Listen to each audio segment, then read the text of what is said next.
Tá joia. Pra você ficou alto. Eu acho cá então, gente. Tem um espação aqui. Eu falo. Esse aqui é mais... Vocês querem falar depois do megafone? Não? Não é essa opção. Ele já correu. Pessoal, esse arco narrativo que eu criei aqui, né? Até indo na direção do que o Rafa disse, eu tentei costurar as histórias e experiências, não apenas sobrenaturais, mas trágicas da cidade, já que são essas experiências que são as grandes promotoras das histórias sobrenaturais. A gente não tem nenhuma experiência sobrenatural se não tiver um trauma, uma injustiça, um apego, algo a ser resolvido. Então, o nosso passeio hoje, normalmente, ou originalmente, a gente começa no Largo Santa Cruz.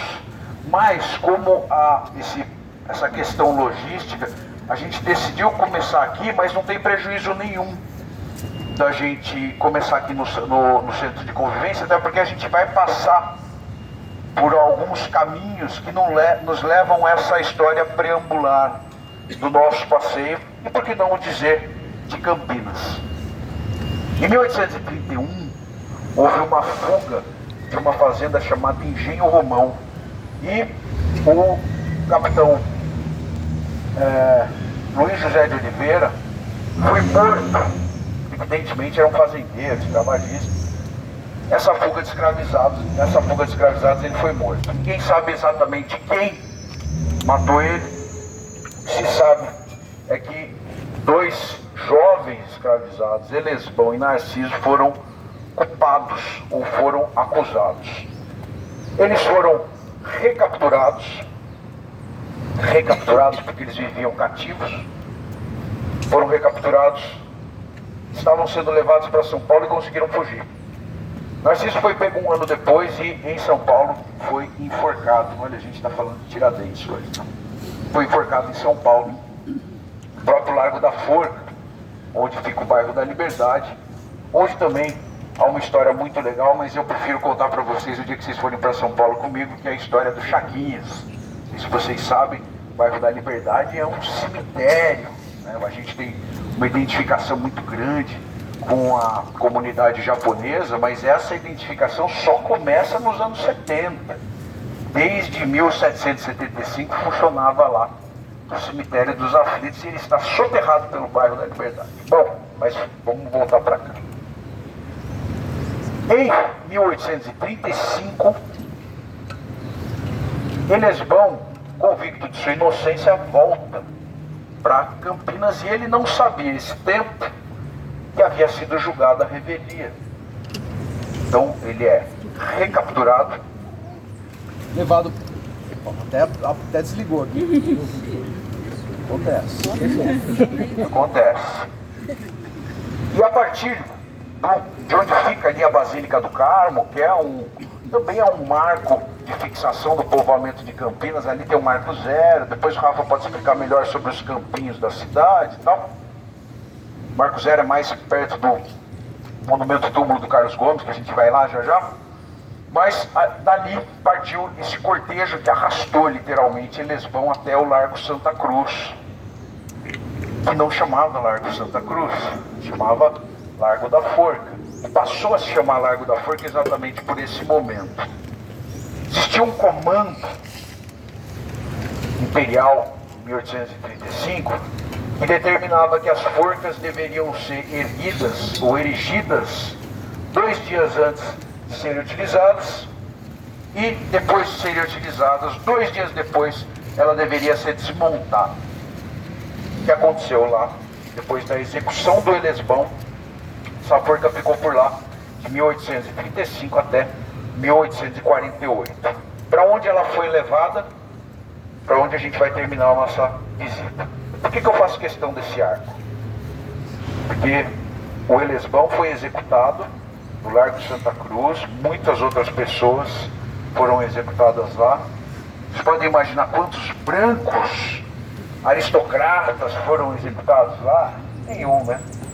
Quem foi? Negros escravizados.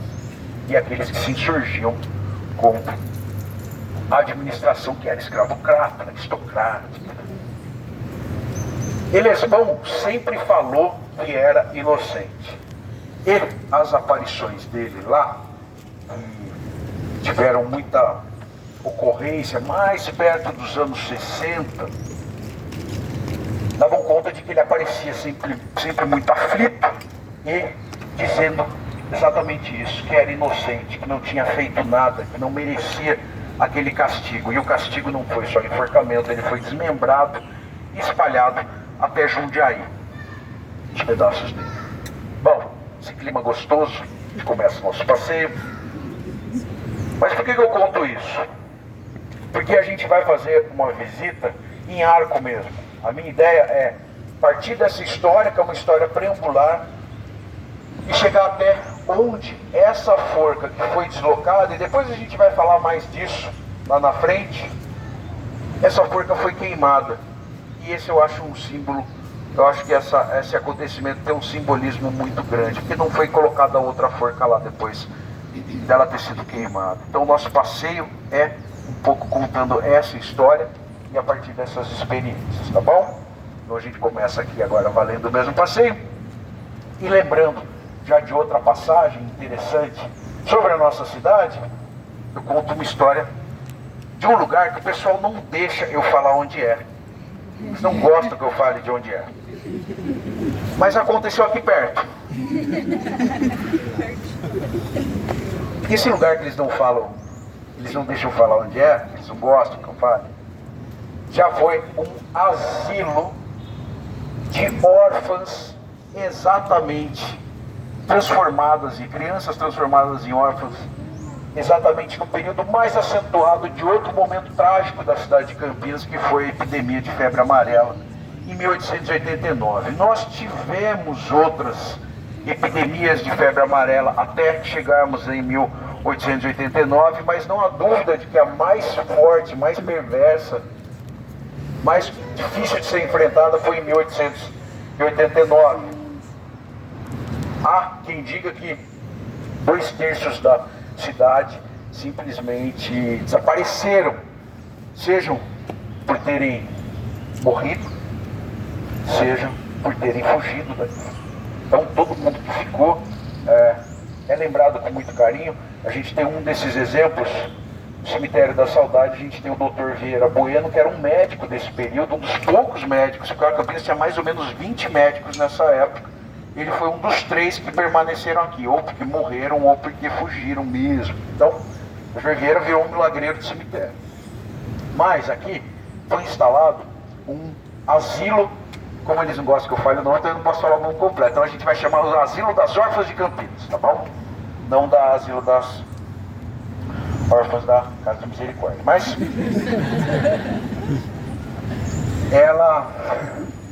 qual era o objetivo desse asilo? E esse asilo é muito interessante, porque ele tinha beneméritos como Machado de Assis, que inclusive escreveu uma poesia para as órfãs desvalidas do asilo de Campinas.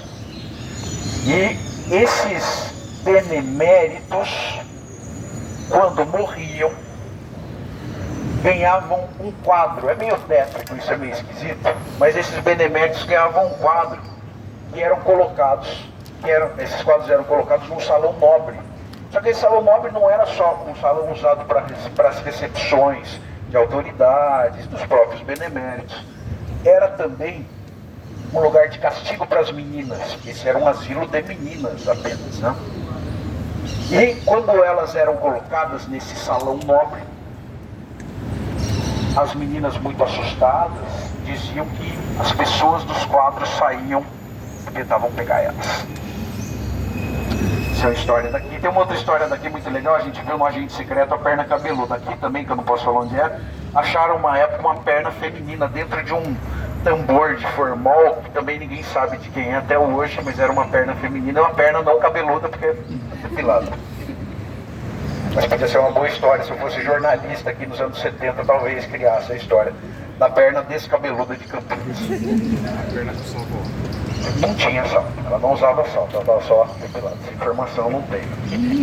Outra história muito curiosa daqui, da nossa prefeitura, do Palácio do Jequitibás. Tem duas histórias de assombração aqui muito legais.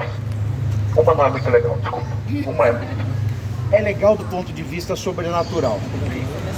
Não, mas é assim, é porque eu fico muito perto, eu babo, ele para, ele não quer que eu babe nele. Eu deveria falar um pouquinho mais longe. Então uma história não é muito legal porque essa história se respeita a uma criança que anda nos andares superiores pedindo comida, a gente não sabe exatamente a razão. Há quem diga que foi um acidente, que essa criança está procurando a mãe, isso aqui, ela fica lá em cima dos andares mais altos, dessa maneira. Mas a história mais curiosa, que essa eu acho que é legal, tem como palco o quinto andar. E o que acontece no quinto andar? Lá tem um assessor fantasma. Calma.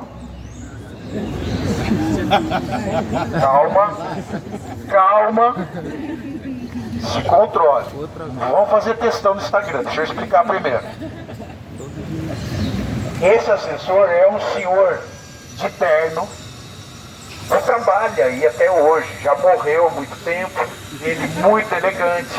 Quando você aparece no quinto andar, dando um rolê, claro, tem que ir nos horários mais avançados da madrugada, ele te recebe, te oferece um café. Então, ele é um tipo de cicerone de outro mundo, na prefeitura de Campinas. Mas, e aqui, eu não me limito a contar histórias apenas do mundo sobrenatural do ponto de vista espiritual. Porque aqui aconteceu um negócio em dezembro de 1954, é aqui que eu estou falando, é aqui onde a gente está. Que é um caso ufológico. Um caso ufológico que tem anotação no acervo dos grandes casos ufológicos do Brasil, que é a chuva de prata. Vocês já ouviram falar? Chuva de prata? Ia fazer uma piada, mas é muito infame. Desculpa. Todo mundo pensou numa coisa. Outro tipo de chuva. A chuva de prata foi o seguinte: em dezembro de 1954, 3 objetos voadores não identificados pairaram por aqui. Era um fim de tarde, 18 horas, quer dizer, todo mundo viu o que estava acontecendo. E eles saíram aqui dessa região, de onde fica mesmo a prefeitura não existia à época, e eles seguiram até mais ou menos onde fica aquela estação de energia da CPFL, sabe, aqui no fim da Anchieta? E lá, essas 3 naves começaram a dispensar um tipo de metal líquido, parecia incandescente, mas quando ele tomava contato com o ar, esfriava, evidentemente, e começou a cair em cima das casas, isso, mas muitas casas no entorno. Essas pessoas que viviam nessas casas ficaram muito assustadas, não sabiam de quem socorrer, falavam para a polícia, ninguém acreditava, aquela coisa, não tinha WhatsApp na época também. E aí chamam um jornalista que presenciou isso também em outro lugar, daqui da cidade, e vai até lá e começa a coletar esse material, escreve uma matéria. Quando ele escreve a matéria, a aeronáutica vem até Campinas para coletar todo esse material e vira um caso ufológico. Muito interessante. Campinas tem uma história ufológica maravilhosa. A gente precisa fazer um dia um passeio lá no observatório Jane Colline, só para contar a história de ET de Campinas. Campinas tem pelo menos 4 passagens. Posso contar rapidinho? Vocês estão com pressa? Eu não sou do Fast Tour, sou do Slow Tour. Começa a falar, TDAH, volto, vou para Assombração, depois vou para IT. Aqui em Campinas a gente tem pelo menos mais 3 histórias muito marcantes de extraterrestres. A primeira, antes até dessa, da chuva de prata, é de 1931, que é o caso José Florencio. O caso José Florencio é o primeiro caso de abdução do Brasil. Ele estava jogando bola num sábado no Cambuí, mais ou menos, é Sampaio Peixoto, Alecrins, e a outra Sampaio Peixoto, pode ser? Isso aqui é Sampaio? Esqueci o nome. Não é Sampaio.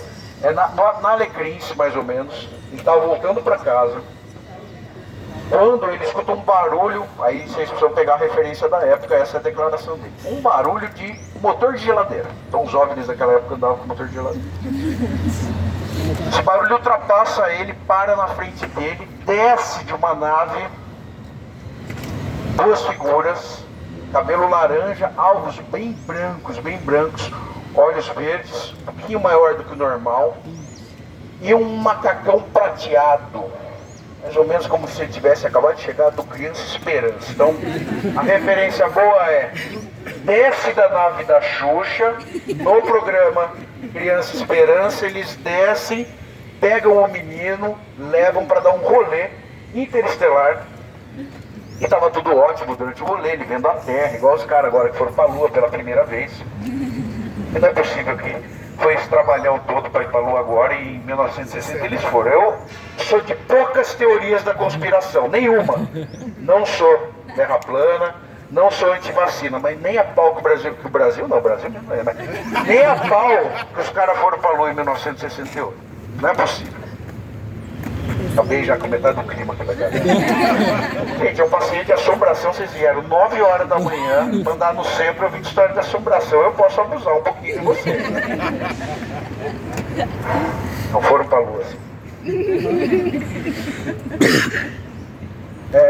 E aí quando ele estava dando esse rolê com o José Florencio, pelo espaço, não existe almoço de graça, ele falou: José, agora a gente precisa fazer uns exames em você. E não tinha te contado lá. E aí ele já ficou chateado, falaram que encheram ele de agulha, não sei o quê. Não foi acupuntura, era agulha para tirar sangue. E aí deixou ele 1 hora da manhã em Campinas. Quando ele chega aqui em Campinas, 1 hora da manhã, ele vai para casa e leva um baita esporro dos pais, onde já se vê as crianças. Um moleque andando dessa hora, no espaço ainda. E no dia seguinte ele amanhece com muita febre, aquelas picadinhas parecem estar inflamadas. Os pais preocupados levam ele pro hospital. No hospital descobrem que ele está com um amarelão, que era um parasita muito próprio da roça. Quer dizer, que lugar que levaram esses moleques no espaço para ele pegar amarelão. Mas é isso, essa é um pouquinho da história ufológica de Campinas. Agora a gente vai ali pro Largo das Andorinhas, mas eu vou repetir uma coisa para você, juro que é a única, não é positividade tóxica, ninguém precisa gritar, nada disso. Mas eu queria que, se vocês puderem, vir até aqui, pra gente tirar uma... Não é?